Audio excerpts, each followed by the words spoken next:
Content warning. This episode discusses alleged parental homicide, a 911 call, trauma involving minors, and ongoing criminal proceedings. Please take care while listening. It was supposed to be an ordinary February morning in Carroll County, Georgia. Instead, a 5-year-old girl walked into a nightmare and found her mother and stepfather dead in their bed. And within months, the person charged in that case would be the couple's teenage daughter, Sarah Grace Patrick. She has pleaded not guilty. The alleged murder weapon has not been publicly recovered, and the case is still working its way toward trial after multiple delays. What makes this case so hard to sit with is that it sits at the intersection of grief, family violence, digital evidence, and a child who is old enough to be charged as an adult, but still young enough that every part of this story feels unbearable. Today, we're going to walk through what's publicly known, what's still unresolved, and why this case has drawn so much attention. We're going to be careful here because there are real people at the center of it, and because the facts matter.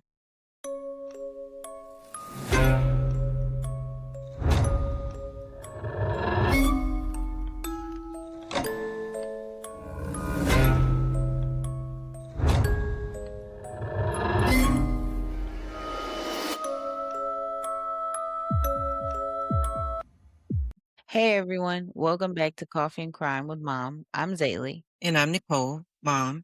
And this is one of those cases where the headlines tell you the shocking part, but not the whole story. So let's start at the beginning. On February 20th, 2025, Kristen Brock, 41, and James Brock, 45, were found shot to death in their Carroll County home. Their 5-year-old daughter found them and alerted Sarah Grace Patrick, who then called 911. Sarah was 16 at the time, and the couple's death quickly became the center of a homicide investigation. Months later, on July 8, 2025, Carroll County deputies announced that Sarah Grace Patrick had been arrested and charged in connection with the killings. Authorities said they had spent months investigating before making the arrest. Later reporting described law enforcement as saying there was a mountain of evidence in this case, though the specific evidence has not all been publicly laid out. She is being charged as an adult, and current reporting says she faces 8 counts. 2 counts of malice murder, 2 counts of felony murder, 2 counts of aggravated assault, and 2 weapons charges. She has pleaded not guilty. So this episode is not about pretending we know more than we do. It's about verifying public record, what happened, what the state says, what the defense is pushing back on, and what's still missing. Before we go further, a quick note on language. In this episode, we're going to say accused, alleged, and charged a lot. That's intentional. Sarah Grace Patrick has not been convicted of these crimes. She is presumed innocent until a jury says otherwise. I mean, and obviously, because this case involves a minor who discovered the bodies, we're not going to share her name or any details that could identify her beyond what's already in widespread public reporting.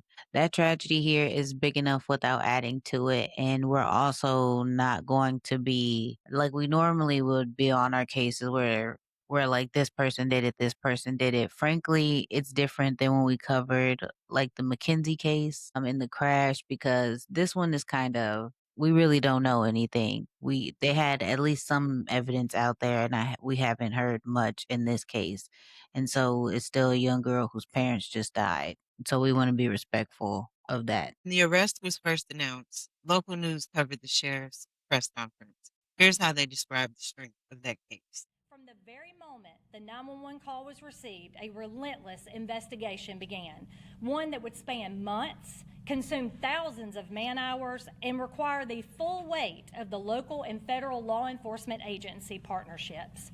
Today, we can confirm that an arrest has been made in the case. Kristen Brock's 17-year-old daughter, Sarah Grace Patrick, has been taken into custody and charged with 2 counts of murder and 2 counts of aggravated assault in connection with the deaths of her mother and her stepfather. The timeline begins with the couple being found in bed after being shot in their home. A 5-year-old child found them, and Sarah Grace Patrick called 911. That part of the case is consistent across current coverage. What has not been publicly produced, at least in the reportings we can verify, is a murder weapon or publicly disclosed forensic evidence tying Sarah to the shootings. That is obviously an important distinction because the state has described the case as strong, but the publicly available reporting still leaves a lot of evidentiary pictures sealed away. So you're saying it's strong, but we don't know anything. You haven't showed us. Yeah. And that gap matters because in true crime, people sometimes confuse arrested with proven. Those are not the same thing. Right now, Sarah Grace Patrick is an accused person awaiting trial, not a convict. Yes, very true. Another detail that's been central to coverage is timing. The deaths happened in February 2025, but the trial did not move quickly. By early 2026, the trial had already been pushed to August 3rd of 2026 after a defense requested continuance tied to a neuropsychological evaluation. And then just before trial was set to begin again this August, the case was delayed once more after both sides agreed to postpone. Reporting from early August 2026 says a new date was expected to be announced later that week. If you're listening to this after the trial has started or ended, know that some of these dates may have shifted. Well, we'll flag anything that's changed in the show notes. There's one more detail from that morning that keeps coming up in coverage: the 911 call. Multiple outlets report that Sarah Grace Patrick placed the call after the 5-year-old found the bodies, but the full audio or transcript has not yet been widely released in the same way we've seen in other high profile cases. That absence matters. In a lot of double homicide cases, the 911 call becomes a piece of evidence the public uses to form an opinion. Tone, word choice, what's said, and what isn't. Here, we don't have that. We have the fact of the call and not much more. And if you're anything like me, because I watch lots of true crime and I watch what is it called? HBO has a lot of shows or documentaries where it is about how they use the calls to solve these cases, and that they normally do release them publicly very fast. So the fact that they're not doing that is like we really don't have anything at all because we don't know what she sounded like when she made the call. We don't know anything at like we can't make an opinion, and that's a bad thing. Yes, and that's a good reminder. When the public record is this thin, it's really easy to fill in gaps with speculation. We're going to try not to be. Yes.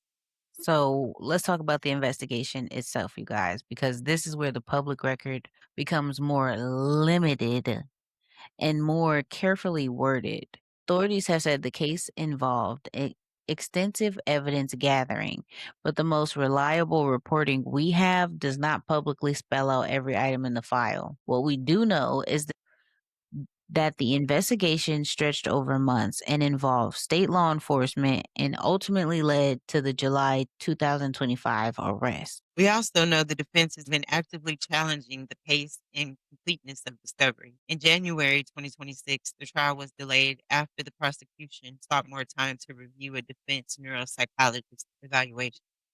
Later reporting said the defense also claimed new evidence was emerging close to trial, including questions about chain of custody and a possible firearm path that investigators had looked at and ruled out. There's so much going on. It seems like that both sides are constantly pushing back for extra time to figure things out. And it kind of gives me, if you're saying you have a mountain of evidence, right, then you would be pushing for the trial to start because you already have all of this evidence. But the fact that you're still pushing back to get more evidence kind of gives me the feeling that you're just saying you have all these evidence because this is who you want it to be. And because publicly, now that you put all this stuff out there and she did the TikToks and all the whatever, that, this is what it would be more appealing if it turned out to be her. And so I don't like that. For the defense side, I can understand if it seems like she could be guilty and, if it's a possibility, it could always seem like that. Then I can understand them really pushing back for the time. But the prosecution, if you're saying your case is so strong, I don't understand that. Nope. Court TV reported that defense counsel argued an officer's hunch about a pawned gun led to a chain of events the defense had not previously known about, while the state responded that the testing of multiple weapons was normal investigation procedure. That's the kind of detail that tells you this case is still developing in real time. As the case moved toward trial, the defense kept asking for more time. This is from a July 2026 hearing where her attorney talked about newly obtained records and forensic questions. Her attorneys have argued that newly obtained records, including over a decade of DFCS files and unresolved forensic questions, mean they need more time before trial. For a case like this, that means we have to resist the urge to overstate certainty. Publicly, the state says it has a strong case. Publicly, the defense says it needs more time and more discovery. Publicly, the murder weapon still has not been recovered, and all those things can be true at once. Which sucks. Definitely, because you don't know which way to go. Yeah, you know nothing. There's another layer here that's worth naming, the blended family dynamic. Kristen Brock was Sarah Grace Patrick's mother, and James Brock was her stepfather and also the father of the 5-year-old who found the bodies. So sad. Every time I hear that for that baby. Coverage has referred to them as a well known, beloved couple in their small community, which adds another level of shock when the arrests happen. I feel like here's almost how I feel. If I wait, go ahead. Go ahead. We don't have public court filings that lay out a detailed history of conflict or abuse in the home in the same way we've seen in some other parent-child homicide cases. Some online discussion has speculated about domestic violence or prior protective orders, but we cannot find verified reporting or court records that confirm that as part of this case. So we're not going to present it as fact. That distinction matters. It's easy to retrofit a narrative onto a case like this. This must have been abuse, or this must have been a troubled teen. But the public record, as it stands, doesn't support those neat storylines. And I would say maybe for her, for it to be abuse for her.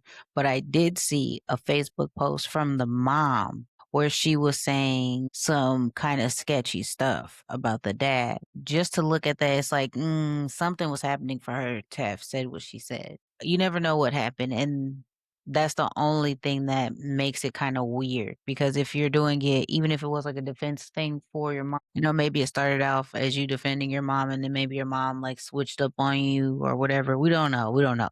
But there was something that the mom said that was weird. One thing that has been confirmed, Sarah's been held without bond through multiple hearings.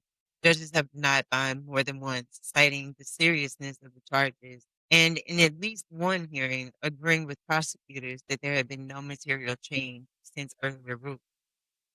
That doesn't mean she's guilty. It does mean the court is treating this as a very high risk case, both in terms of flight risk and danger to the community if the allegations are true. Which, here's the thing, because some people, there were letters written to the judge from certain people basically saying that they believe that for them, they would feel uneasy and in danger if she was released on bond. And then you have her grandpa who took the stand and in his words, he doesn't feel that way. And we'll insert a clip here so you can hear that. The length of time that's passed and the fact that they arrested her without any evidence that I know of, everything seems circumstantial, and I think they were just desperate to arrest someone and to try and, because the case was open for months. To hear all of that, knowing that that is the mother's father, the woman who was murdered in this case, that's her dad speaking about the defendant who's on trial for killing his daughter. That puts little things into perspective. Now, he could just not know. Or he could just be a grandfather that hurt him because his daughter's dead, but he also loves his granddaughter and she needs somebody to be there. We Yeah. honestly don't have enough information to know. And again, that's a place where it's easy to slide into. They wouldn't deny bond unless they knew. But bond hearings are not guilt determination. They're risk assessment. And in a double parent homicide with a surviving minor child in the home, that risk is going to look a certain way to a judge, no matter what. I agree, especially when you put it that way with the child being Mhm. involved. Yeah, definitely. One of the reasons this case has drawn so much attention is the way it intersects with social media. Coverage has reported that Sarah Grace Patrick posted TikTok videos after the deaths and also reached out to creators to help publicize. A lot of the public attention on this case came from Sarah's activity on social media. Here's how local news described her outreach to true crime creators on TikTok. In the months after the killing, Sarah Grace Patrick posted on TikTok, even messaged true crime influencers asking them to help share her story. That creates a very modern kind of true crime unease. A family tragedy becomes a public story, then a social story, then a criminal case, and each layer changes how people interpret the last one. That's true. And you do have to look at the fact that teenagers today live on social media. We watch true crime people on social, and it's not a great look for her, but it could also be that she didn't feel like the cops were doing enough and she wants somebody to help find who killed her parents. The only thing that makes it, I would say, weird or stand out in a way that doesn't lean towards it being like cover the case so we know what's happening to my family is when she like as you look at the message, you're reading it, the part right there where it says, I think it would be a hit. That is where it throws it off because it's like, okay, why would you say a hit? You know what I'm saying? Like, if that's where you're going to solve the case, I feel like your wording would have been a little different. But then you also have to think about the fact that it's social media and it could have she's a teenager, but it also could, though it's coming from her page and though people aren't going to want to hear this excuse. One, she could have been hacked, very possible. Two, it could have been maybe a family member using her social media, reaching out to whoever because they felt like they wouldn't have got a response or as much enthusiasm using their name. These are just possibilities. Now, don't shoot the messenger. I don't know the truth. Just throwing it out. Yes. And again, we need to be precise. The existence of social media posts does not prove guilt by itself. Hmm. It is context, not a verdict. The legal case still turns on what investigators can prove. Yeah. What social media does change is the public perception of the case, though. When someone who later becomes a suspect has already been speaking publicly about the tragedy, people are naturally going to start asking whether they were grieving, performing, or something in between. And that's where it makes it so difficult because she could have easily just been on social media and as hard as it is to believe, grown women do the same thing, but teenagers are on social media posting stuff about them crying all the time. I see so many crying videos on social media. And That's so but it's all out there, yeah, even though it's not always about something as dramatic as right, your parents being murdered in your home. But the fact that people get on the internet crying about smaller stuff like, "Oh my goodness, my protein shake, get it in," whatever, like, I don't think that it's weird that she made a video crying. right, right. It was weird because it didn't look real. Atlanta and other outlets says that in months after the killing, Sarah Grace Patrick posted on TikTok and even messaged through crime influencers asking them to help share her story. Some of those messages reportedly talked about wanting awareness, others about wanting justice. And then once she was arrested, that same content took on a completely different tone in the public eye. What looked like a grieving teenager asking for help before the arrest started to look to some people like a suspect trying to shape the narrative.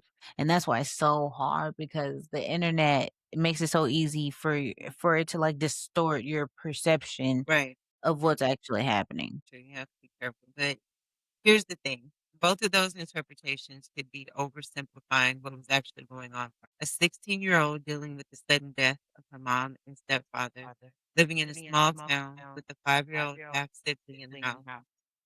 That's an almost unimaginable amount of pressure.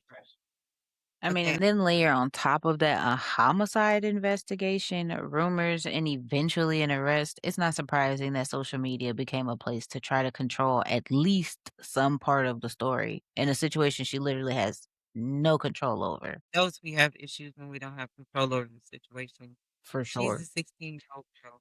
She's full of emotions. I'm not saying whether she's guilty or innocent because I don't know. I'm just saying we have to be careful with gauging whether we believe she's guilty or innocent, judging her on the level of an adult. But she's not an adult. We expect adults to behave a certain way. And it seems like there were issues going on in the household. None of that erases the victim. None of that erases the allegation, but it does complicate the easy villain narrative that true crime sometimes makes things into. We also don't know exactly how much of her digital activity is actually part of the state's case. Prosecutors have said there is a significant digital trail, but they haven't laid out, in public eye at least, exactly which posts, messages, or searches they think are incriminating. Right, and until that's tested in court with cross-examination and context, it's all just fragments, pieces of information. And like me and mom talk about all the time, it's horrible to say things like just using people's searches because if you went through mom's search or you went through my search, people would be like, oh, she's burying people in the yard. Like, lock her up. Okay. Immediately. She's thinking about it very hard. Very hard. This is an active fast. Like, she's extremely obsessed. Yes, and No. clearly has no Okay. idea about digital girls because it's just all Yeah, in her yeah, phone because it's and all her in her computer. in the Google and all anything that she has access to a search Yes, engine, because if I she's have Googling something and stuff. I'm thinking, "Oh, Chris," Ooh, let me think about yes, that. Or I'm watching something, you could do that. Let me look, can you do that? And then yes, Googling it. Yeah. So that's a horrible. That's where my thing goes for the search engines because you never know what people are doing with those searches. Okay. But here's what we can say confidently from verified reporting. Sarah Grace Patrick was 16 when her mother and stepfather were killed. She was arrested in July of 2025. She has pleaded not guilty. The case has been repeatedly delayed, and as of the most, while the trial schedule keeps shifting, which I'm sure that's horrible for her, right. especially if she is innocent. We can also say that multiple reports have described her as being denied bond more than once, which tells you how seriously the court is treating the allegations even before the trial. And we can say that the trial delays have not been arbitrary. The defense has pointed to new evaluations, new discovery, and new evidence issues. The prosecution has said it needs time to respond and prepare. In other words, this case is still being built for court even as the public watches it unfold. And that's important because it means this episode should not pretend the story is finished. It isn't. It's absolutely not. So let's put the clean facts on the table in one place, okay?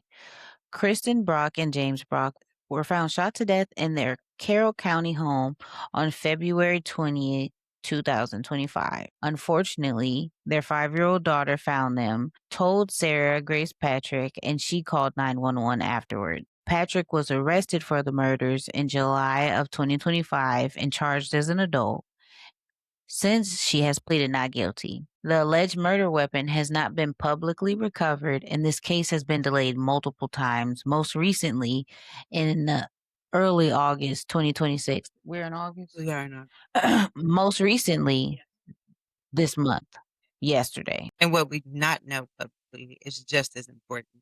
We do not know the full forensic record. We do not know the exact contents of all discovery. We do not know what a jury will ultimately make of the evidence. And we do not know whether the current trial date will hold. If you're the kind of listener who likes to pick a side early, this is the part of the episode where you might feel frustrated.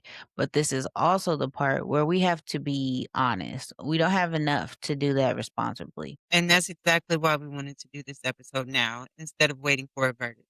Because sometimes the most truthful thing we can say is we don't know yet. Okay, normally in this part of our podcast, we would be weighing in on, who actually did it and our opinions about the case and all of that. But this case is clearly unusual because the state has not presented really anything in open court and the defense has repeatedly said that discovery is incomplete. So the real question we're weighing here isn't just did Sarah Grace Patrick do it? It's what can we actually say right now with confidence? So, theory one, the state's case is strong and the delays are mostly procedural. Under this theory, the mountains of evidence lying from the sheriff's office is not just rhetoric. There's digital, forensic, and testimonial proof that will be presented at trial, even if it has not been made public yet. Evidence for it, the reported bond denials, the neuropsych evaluation being treated seriously enough to delay trial, and the fact that the case has not been dismissed despite scrutiny. Theory two, the defense genuinely needs more time because discovery has been messy and incomplete. Under this theory, the newly obtained DFCS records, the questions about firearm testing, and the chain of custody concerns are not just delay tactics. They're real issues that could affect both strategy and sentencing. Evidence for it is the defense's detailed arguments in court about new records and forensic questions, and the judge's willingness to grant continuances tied to those issues. And theory three, the social media the social media layer is distorting how people see the case. Under this theory, the TikTok posts and messages to creators feel suspicious in hindsight, but they are not the same as physical evidence. Yeah. Evidence for it. Even the grandfather and some supporters have said publicly that nothing places the gun in her hand and the murder weapon has not been recovered. Evidence against it, prosecutors have repeatedly said there is a significant digital trail and that it is part of why she was identified as the suspect. Recovered. She is 16 when they're killed. Where is she getting rid of a gun? And from what was told from the friend who took the stand, she had to be picked up to go places. So it's not like she could just get in a car and get rid of this gun. Where would she hide it at the house that the police couldn't find it? Because if a 16-year-old hid it that well that the cops couldn't find it, I mean, I remember what somebody else helped her. Both of these people were shot in the head. so So that that to could have me, happened. that to me says, what if I'm laying next to your dad and somebody shoots him in his head, I'm thinking as hard as I sleep, I'm gonna wake up and I'm gonna start moving. And if I'm a 16-year-old, it seems less likely that I'm gonna get both people in the head, even if I can shoot both people. Right. I do agree, but that also makes me lean towards the fact that it probably was not her who did it personally. Now, maybe she's connected, and that's where the digital trail comes in, and she set this up, and this is another Jennifer Pan case. Or she didn't do this at all, and whoever did do it is getting away with it because they're so focused on her for whatever reason, probably because of all this social media stuff that's going on. And they're not really focused on trying to catch anybody else because it's already been put in the public so deeply that it has to be this little girl, which has happened several times. Police will do that. So, well, not the police, the prosecutors will do that. So I don't know. That is where it gets to the point where it's like you really can't say one way or the other until they actually start letting out information about what it is that they have to know which way to go. But all three of these theories can live in the same realm, which as uncomfortable and as booty as it is, it's true. And that's what makes this case hard to talk about without slipping into certainty we don't actually have, as you Right. see. We're all like, it could be, It could we be could this. We can come up with all have. kinds of theories, right? So where do I land on this? Honestly, I think both things can be true, and I think that's the uncomfortable answer. I think the state likely has more than it is shown publicly, but I also can't get past the fact that the defense has repeatedly raised real sounding discovery and forensic issues. That's not a small thing. If we let process concerns slide just because we're confident about the outcome, we're saying the process doesn't actually matter as long as we like the ending. And that's a genuinely dangerous standard to set for this case and every case after. I completely agree with that. Completely. And I'll also add that what strikes me is that none of this changes the core tragedy. Okay. Two parents are dead, and a 5-year-old, their daughter found them. So, and then on top of that, their teenage daughter is now facing murder charges as an adult. So, whatever the jury decides, that part of the story is already permanently, irreversibly settled. That's damage. Man, it's over with. Period. And I think that's why this case keeps pulling people back in, even months later. You don't need to have a firm opinion on the verdict to be genuinely disturbed by the reality underneath all of this. Both things can occupy the same story. I think that's where we sit. It's a horrible, horrible story. If she didn't do it, it's still a horrible story. It just compounds how horrible it is if she was It, involved No. But because we know so little, all we have is speculation. And I think when we're talking about children, we have to be careful with that because we don't know what's happened to her. We don't know if she did it. There's so much we don't know. And we're talking about an emotional, possibly damaged teenage girl. Yeah. Yeah. If you look at some of the stuff that was brought up, like it being said that she reported her mom doing meth at the house and was telling her teachers where she was hiding the drugs and different things like that, that gives you a slight insight to what it was like at her home as a child. This is being a child. And I I don't know one of know. the videos we were looking at, and they were kind of showing, or I was looking at, they were kind of showing, it was like a short video, like glimpses of the house from the outside and the inside, and how like a hole in the wall. It looked like possibly either her parents were on drugs, or they had some type of mental issue, or they were hoarders because the house looked filthy. And a teenage girl coming up, not to mention the 5-year-old. If that's the case, this is another what it looked like to me in that short couple seconds that I saw. But it looked like it wasn't a clean house. Yeah. I am Yeah. Yeah. I don't know. That's hard. And I think that's what like started with in the beginning. Is saying like even if she did do it, nobody knows what it was like for her in that house. And it's easy to be a 5-year-old and still be devastated if something was horribly happening in that house. You could easily not know because it could have just been happening to her. There's so many stories where that happens. Nobody knows what happens. And I'm not saying that would have made it okay for her to kill her mother because I'm definitely not saying that. But I'm just saying, it's a lot of unknown. Yeah. So it's very hard and it's hard to state an opinion one way or the other. What I can say for facts that I know for sure is right now all I feel is great remorse, not remorse. Is it remorse? It's not. you feel where most people die. I feel great remorse and sympathy towards the family, both families, especially towards the little girl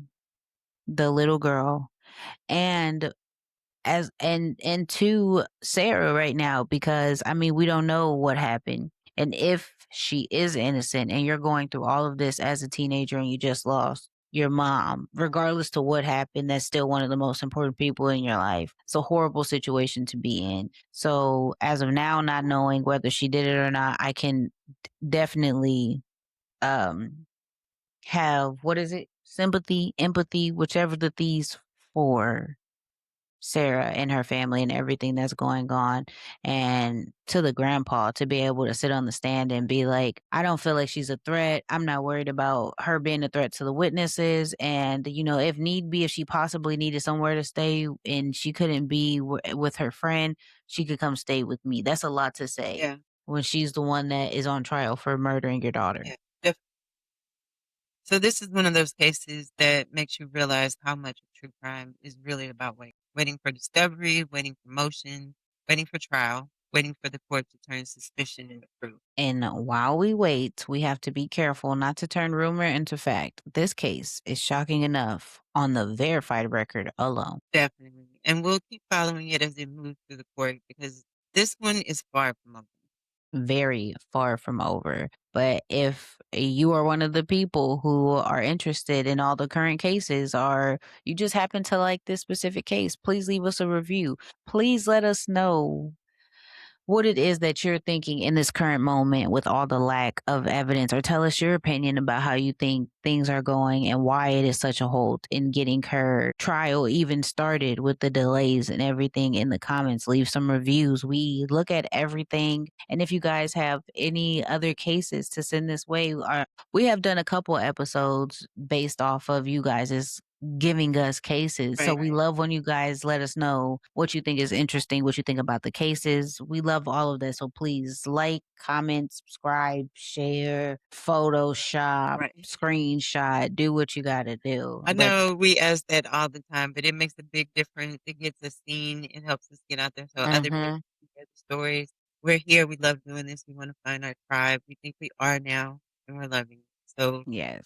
until next time, stay curious, stay kind, and remember the facts matter.